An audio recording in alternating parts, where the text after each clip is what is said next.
meteorologist Dan Tomaso. We saw Asher there before the break in Tallahassee as the folks there are getting ready for this powerful hurricane.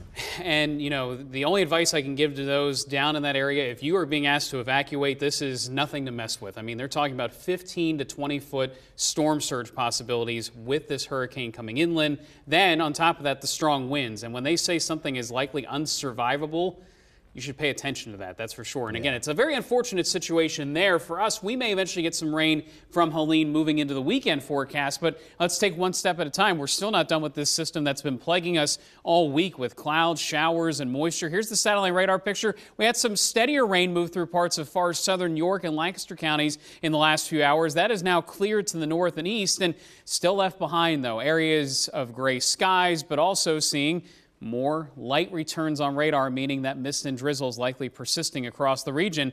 But this is an improvement, believe it or not. Temperatures in the low to mid 70s. That's warmer than we've been pretty much all week long, and that's coming from a southerly flow. So at times today, there may just be a brief little period of sunshine. I'm not saying full-on sun, but maybe the sun sneaking through the clouds at times. Yesterday's high only 67.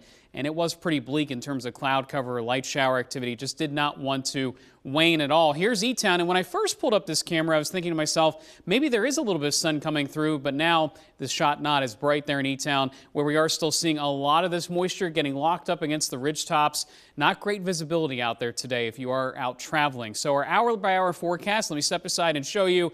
We do have light chances of rain here today. Again, we're not talking about buckets of pouring down rain, but just enough to keep us involved with this damp air mass. And then tonight, temperatures drop back into the 60s and 70s, but keep in mind, it's going to take a while to see any type of substantial clearing because this front is still here. And here's the big deal right now. So we have moisture coming in, not related to Helene, but what's happening is a trough of low pressure to our south is pulling in the moisture from Hurricane Helene. It's going to wrap it up over parts of the Appalachian Mountains and the Tennessee Valley, and eventually that gets here for the weekend. So looking at precision casts today, light showers, but really not a whole lot to speak of in terms of rain totals. Then through tomorrow morning, still areas of light rain, mist, drizzle, and fog. And then during the afternoon and evening, we actually see more showers start to develop. That's on the leading edge of some of this moisture from Helene.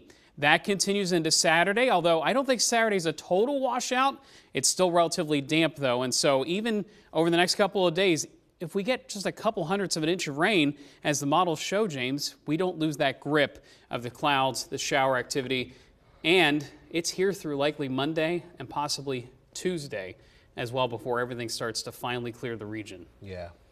All right, we will continue to watch and wait. But again, I do want to emphasize the biggest impacts will stay away from our immediate region. So we're not talking about flooding rains here, but we're talking about continued damp air and light showers. All right, Dan.